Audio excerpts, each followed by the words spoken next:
good evening. This was somewhat impromptu, and I'm actually sort of very ill prepared for it.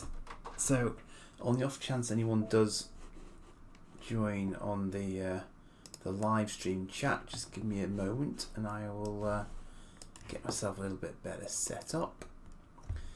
So, I've been meaning to get this done for a little while because I've said to myself that I wouldn't start reading another Babylon 5 book until I'd done a review of this one. So that's kind of what I'm doing here. I'm just seeing if I can find my live. Yes, I'm apparently live. Marvellous. Done a little while because So let me shut myself up. It's always good. Now then, so this is what I was looking at. Babylon 5, Book 1, Voices. What can I say about this? It revolves around Talia. So it's kind of beginning of season 2. Sheridan has arrived at the station. I don't know what sort of remit the author was given. I don't know if the author is actually, if the name on the cover is actually the author. Sorry, I need to be answering. No, I can't answer that. John Vaughan Holt is the author, apparently, based on the series by J. Michael Straczynski, of course, but not in fact authorised by him for this particular book. So these books were spin-offs from the show, but they're not considered canon, except that some of them are. So this one isn't, and I wouldn't have minded this one. I'm just going to look for a publishing date for you, actually, for the sake of completion. 1995. First published in the USA in 1995 by Dell Publishing. Okay. Related to Bantam, apparently. So, the events of this novel take place shortly after the events depicted in the second year episode Points of Departure, and prior to the events in A Race Through Dark Places. Sorry, just let me deal with something here. The perils of going live.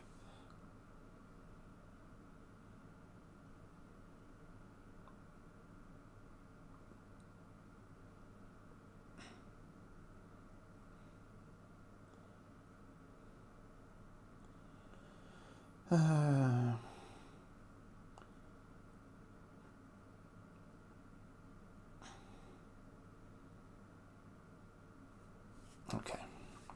So, it's a telepath story, but it's a really weird one.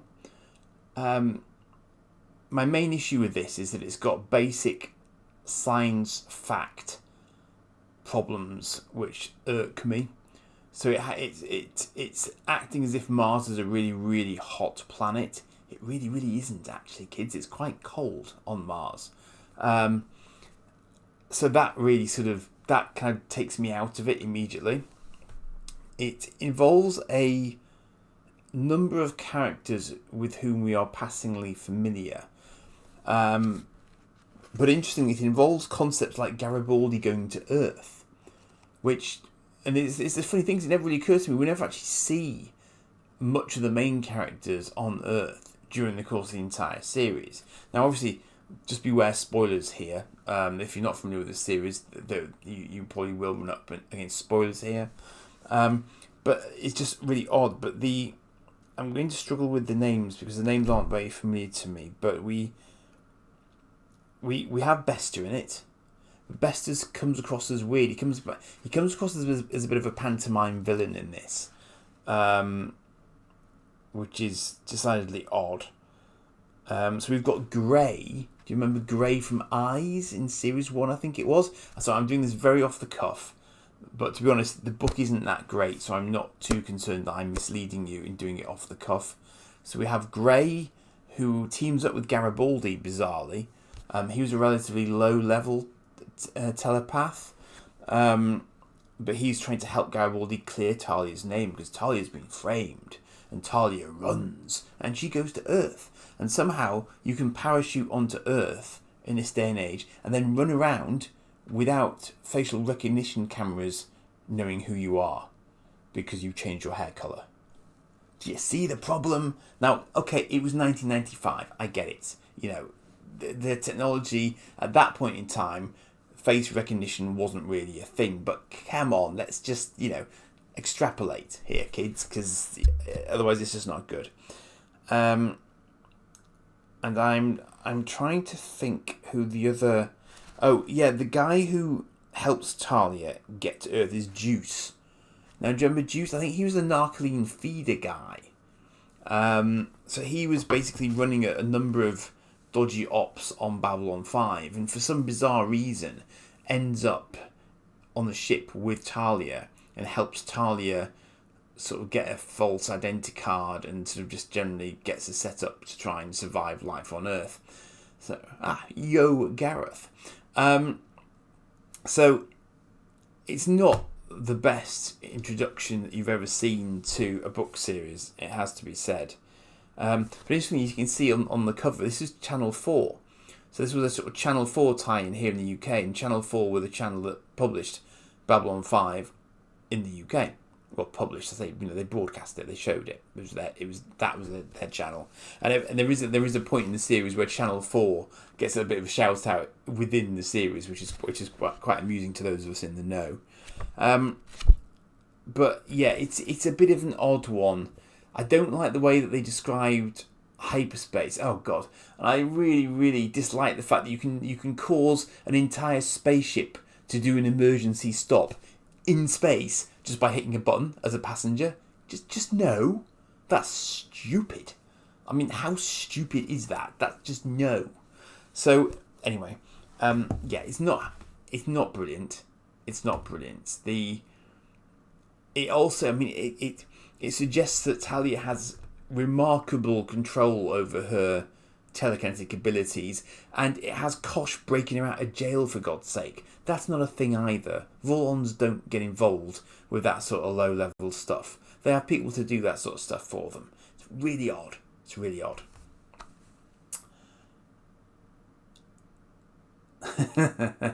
No, you can't, Gareth. It was closed. I was actually reading that and I was thinking, who's Mr. Freely? And then it's like, no, hang on, no. Anyway, so thanks for that.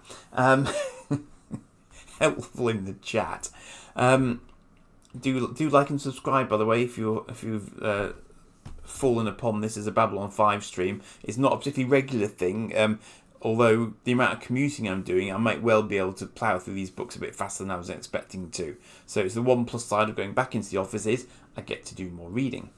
Now then, the thing I was really excited about this week, and for some bizarre reason, I decided that I was going to go and buy the Babylon 5 Blu Ray on foot. For some reason, I thought I'm going to go and support some of my local shops. I'm going to walk on my lunch break to go and pick up a physical copy of the Babylon 5 Blu Ray box set, not knowing if they actually had it in stock. But thanks to Gareth, who's in the chat, thank you Gareth, he told me there was in fact still an HMV live in Leeds, and for some bizarre reason, this must be a post-COVID thing. I had this mental image of a really big HMV store, and the last time my having visited it being in a completely different place in Leeds city centre than the place it actually ended up being, despite the fact I'm sure that I have been to the place it actually lives in Leeds before now. But I think my time is fuzzy from COVID, so my sense of time is just like all over the place. But anyway, this time I did go to the right place, and I went far enough in to find it in St John's, and I've got it. I've got my Babylon 5 Blu-ray. Look, it's shiny. And it was quite funny because they had this. They had sort of a mock single case for it, which looks nothing like this. And I just thought that can't be it. That's not big enough, surely. But this is all 5 seasons of Babylon 5 in Blu-ray format. But I believe that it lacks a lot of the extras that come on the DVD set, ironically enough. I meant to have the DVD set with me, actually, and I haven't got it. But this is a much more compact way of having the series physically, because my box sets are sort of 1, 2, 3, 4, 5. You know, so this is like one of my box sets basically that I have currently. So I'm going to open it up. I mean, it'll contain Blu Ray discs, of course, but I don't actually know if it comes with anything else. I don't know, so I'm going to investigate. So let's have a look, and I've succeeded in not scissoring the top of the box, which is always a bonus. Let's have a look what's actually inside it. Now, so as I gather, there's a lack of extras, of which there were quite a few, and there were commentaries as well as extras on the original DVD release. So I don't really know what they've gone for here, but interestingly, immediately on the back of the case here, those are the original box sets there, the DVD box sets. So they're actually displaying the cover work for all of the box sets there from back in the day. So that's kind of curious. And I also don't know. Oh yeah, it's got The Gathering in it as well. That's why The Gathering is included with this. But I don't know what they've done with the CGI, because the CGI was always a challenge with B5. So let's try and get this the right way around. It was rendered at a time before widescreen was a thing, but the human-only shots and the physical set shots were done with normal film at normal sort of size ratio. So as a result, when you then try and come to remaster it, you have a disjoint between 4:3 CGI shots and 16:9. I think that's right, isn't it? Yeah, 16:9 filmed human shots. But the problem is sometimes they combine the human shots with CGI as well, in which case those presumably are only 4:3 as well. So all sorts of technical difficulties to get over there. But then added to the mix, there are fan renders where they re-rendered the pure CGI shots in 16:9 because they can, because they're fans and they've got time on their hands and they've just done it. So I'm not quite sure what this ends up looking like. It might be cropped, it might be letterbox to sort of extend it. And if I can figure out how to do screenshots off a Blu Ray, or some other way of comparing it with the DVDs, then I'll do that. Well, Gav, what are you saying? You watch The Road Home, so your timeline is all askew. I'm not quite sure what you mean by that, sir. I'm not going to spoil anybody for The Road Home by going into that in any more depth, just in case. But here's the opening. Oh, look at that. There we go.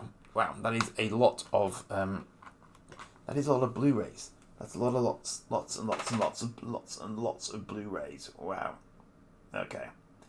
So let's hope they all work out of the box, because I think some people did say that they were having issues with them. In fact, I've already got them bouncing around the place and loose. So I'm hoping that is not indicative of how they're going to be. So how do we? I'm already wondering whether they didn't actually have enough space for all of the discs right from the get-go. But I hope that one wasn't always floating around in there like that. So The Gathering must be in there somewhere. But I'm just sort of, is it just discs? I think it's just discs. I don't think there's any postcards or anything exciting like that. Don't know what I might have been hoping for. There's season 5 at the back there. Okay, so no, that's pretty much it. It's just discs, basically. And it only has The Gathering. I'm assuming it's going to be the TNT version of The Gathering. I wouldn't really expect it to be anything else these days. I think I even looked around a little bit for the original Ancient Gathering. So that's that would be on video probably. I'm not sure if I've ever got a DVD release, because for the longest time I thought that my DVD copy of The Gathering wasn't the TNT one, but then when I tried to review it, it turned out that it was the TNT one. So I'm hoping that the picture quality is going to be decent, because I know it's been out on digitally for a while now on streaming services, and I think they actually upgraded it then, they remastered it then. I mean, I say remaster in a fairly loose sense, but it was redone for that, and I think that basically this Blu-ray version is just that version. So if you've already caught it if you've already got it digitally, you've probably already got this Blu-ray version. Hey, up, Joshy. The HMV location, never mind. So yes, so it's not overly cheap. I was kind of hoping that it would come on offer online at some point, and I wasn't monitoring that heavily, so I've probably paid sort of full whack for it. But actually, for the entire series and The Gathering, it's not that bad. So it was about 70 quid for that. And as I say, I just felt the urge to go and sort of get it physically because I was getting it on physical media. I thought, I'm going to do something old school. I'm going to go and collect it from one of the very few places you can still buy physical media on the high street if you happen to have one local to you, which is HMV. Now, I went into CEX as well at one point before I found HMV. Again, thank you, Gareth. Because I was a stone's throw from it when I thought I just couldn't find it. And I didn't see any copies of it there. So I don't know how many of them they sold. But, you know, that I don't see the price coming down because I don't think box sets generally get reduced in price very much. So, I say I don't normally go live on a terribly regular basis, not without the other Cosmic Council members present anyway, but I just thought I would do on this occasion so I can now start reading the second Babylon 5 book on the train. And I say I'm going to have a look. Obviously, I do intend to watch Babylon 5 on the Blu-ray version, just as for my own edification, if nothing else. And I will see what it looks like as compared to the DVD quality. I mean, I'm not really up on my sort of current physical media and 4K and stuff like that. So I'm not sure whether or not my Blu-ray player actually upscales. It's a fairly old Blu-ray player, so it may not do. The disc drive in my PC might do. So I might actually watch some of it on my PC and just see what it looks like on there, because it might look different to how it looks on my bigger screen TV, just because my Blu-ray player isn't that current. But I'm thinking that maybe the Blu-ray player would actually try and upscale the DVD by itself anyway. So I don't really know how much difference in quality I'm really going to pick up on. I don't know. Gareth is present. Yes, we know you're present. You've been present all the time, bless you. So I don't really know whether I'm going to find a sort of a huge difference. But the funny thing is that when I was doing my Babylon 5 sort of watch through, when I started it about 3 years ago now. Wow. I was only ever watching it from the DVDs on my PC. I didn't actually watch it on the big screen. Because that wasn't there was no point doing that, because I was doing my sort of editing and stuff here, my sort of recording and audio here.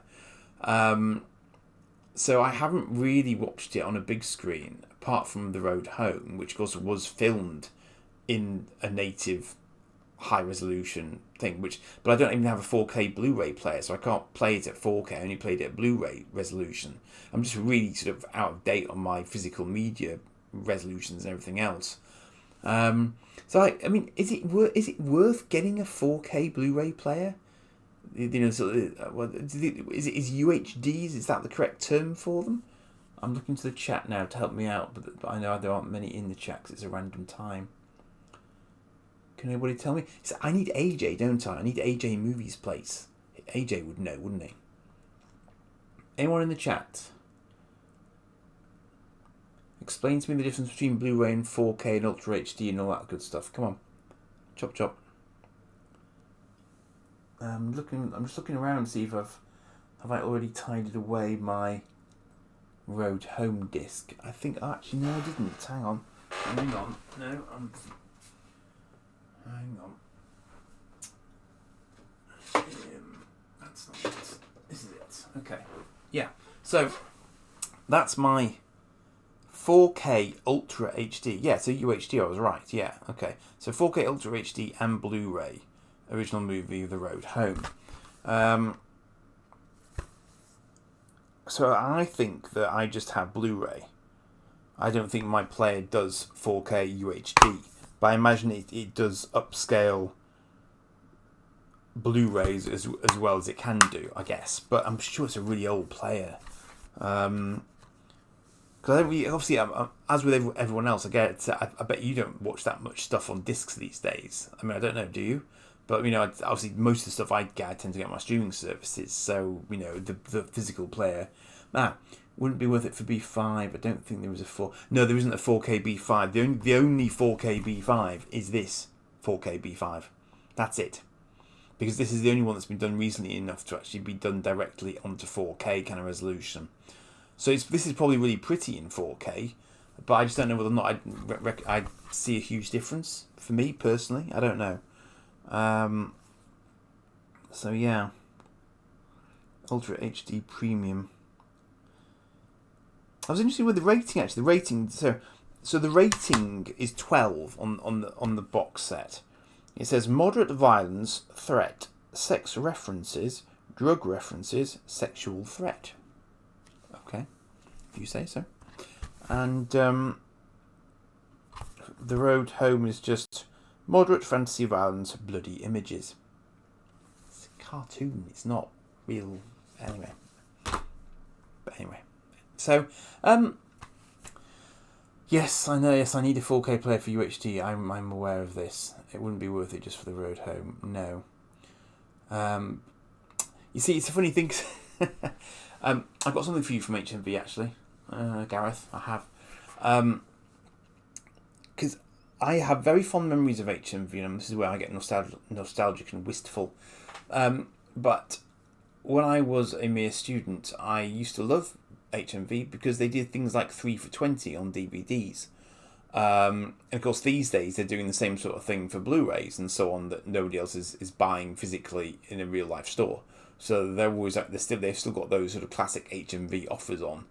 And I am apparently genetically unable to pass up these opportunities, and so I end up going out with a stack of sort of like 5 DVDs for 30 quid. Do you remember those days? I remember those days very fondly.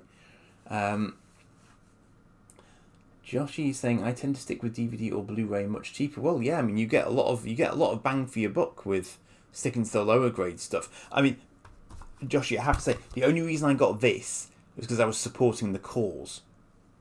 So I figured the more people buy this, the more likelihood there is that they produce more of this. Then because this might be the last huzzah of Babylon 5 in terms of new stuff, because they've been talking about doing a reboot series for the longest time now, and there have been writer strikes and production studio strikes and all that sort of stuff, and it's held everything up, and I think we still don't know exactly what the crack is. I think that JMS, who created the series, would like to. I mean, here's a question. Joshy, have you ever watched Babylon 5? He looks to his right to see the chat. Cosmic Toyman, I have a PS5 and a 4K TV, so I've picked up a few UHDs, but think I have only ever watched 2 of them. Excellent, sir. Value for money, that's what we like to see. But this is the thing, isn't it? I mean, I'm busy, you're busy. We have stuff to do. We are not teenagers anymore. We don't, generally speaking, lie on our backsides all day doing very little. And our ability to watch lots of stuff in lots of different resolutions is limited because we only have a finite amount of time to devote to it. And as I say, I am now guilty of being one of those people who has too many streaming services and watches a tiny fraction of stuff that you could do off the back of them, because there's far too much. I could never watch all the stuff I want to watch. Not until I retire, anyway. In which case, I'll probably be too old and doddery to appreciate it. But there is that. Yes, I mean I agree. I mean if you clean up old films and do a really good job of it, I mean, and I think that's the critical difference. If you're just watching an old TV series on Ultra HD, what is the point? Because unless they've done an incredible job with a remaster of it, you're going to see every little inconsistency writ large on a big screen, and it hasn't been got rid of. So it's going to scream at you that it's a really poor uplift from a really poor original. And unfortunately, that is what the Babylon 5 DVDs tended to suffer from. The quality of them is probably not going to stand up on a big TV. Hopefully, the Blu Ray will solve some of that. But I bet the DVDs blown up big don't look great because they were copies of copies of copies, because the series didn't get much love from the studio, and that was always a problem that it had, is that whilst the DVDs were great to have as a reference source and everything else, they weren't produced from a high quality version of the show. Unfortunate, but no, it was way before my time. Yeah, I know. And it never seems to get much. Well, you see, this is the other thing. I mean, who would repeat it now? Would Sci-Fi Channel repeat it? It's weird. I mean, right up until I started doing my Babylcom 5 series of videos, the Warner Brothers website bizarrely denied all knowledge of Babylon 5. Then all of a sudden it came back, and apparently this is because someone in Warner's disappeared, and then it got unlocked, and then it started coming back, and they started to say, yeah, actually, that is our show. And then we got The Road Home off the back of that as well, I think. And that's when the reboot started to become more of a possibility. But right up until I started doing my series of videos on Babylcom 5, it was weird because we'd had nothing. There was no merchandising, there was no mention of the series. We were probably lucky to get the DVD box sets, and that was it. And we had the Lost Tales briefly in between times as well, but that was it. It was just absolutely dead in the water, bless it. It was just really, really odd. And just think about all the other old series that have had reboots recently. You would have thought that would not be a thing. You would have thought they'd have been jumping on anything they could get their hands on to re-release it into the modern digital age for streaming. Very, very little was done. But then we did get the remaster, and now I've got the remaster. A bit late to the party, admittedly, but I have now got it. I just needed to find a gap to actually sort of get it. Yes, it does. It does, Gareth. Absolutely, it depends massively on the quality of the original stock. Because if they haven't got the masters, then you're kind of stuffed basically, because you're going to be taking it from video. If that's all that's left, you've got to have the original. And this is the problem that Babylon 5 has, because in order to do the physical stuff, you've got to combine the CGI renderings with the filmed footage, and that's a big ask, because I don't think that they have the CGI original stuff. They could redo it, but the point is that the merge stuff, I think, would be very hard to do. Maybe you could do it with AI, I don't know. But the problem is they used to interpose lots of CGI backgrounds with people in the front of it. So maybe they've got enough footage that they could do it if someone was willing to fund it. I don't know. But, there doesn't seem to be any sort of huge appetite for that sort of effort going into it, because it's a TV series, But The Lost Tales was awful, ha ha ha. The Lost Tales was incredibly low budget and had a fraction of the available people to do it. We did get to see more Warlocks, which was nice. And we had Galen in it again, which again is good, because I really enjoy his Technomage character. But I see Lost Tales as a bit of a proof of concept. And there should have been more of them. They were planning more of them, but again, despite it selling, again, no studio interest, so it just fizzled. And the Legend of the Rangers, I know, strangely, I did force myself to watch it again for my Babylcom 5 series for the sake of completion, and it wasn't actually as horrific as I thought it was going to be. Maybe I'm just more mature now. Yes, it still has some very silly bits to it, but actually it wasn't as entirely awful as I remembered it being. So, there is that. Yes. Sorry, I'm sort of... there's probably a bit of a lag between what you're seeing and hearing on screen and what I'm actually saying. So I may be getting your chat a bit late, so I apologise if it seems like I'm not talking to you. I am. It's just a bit disjointed, sorry. Now, it's getting a bit late now.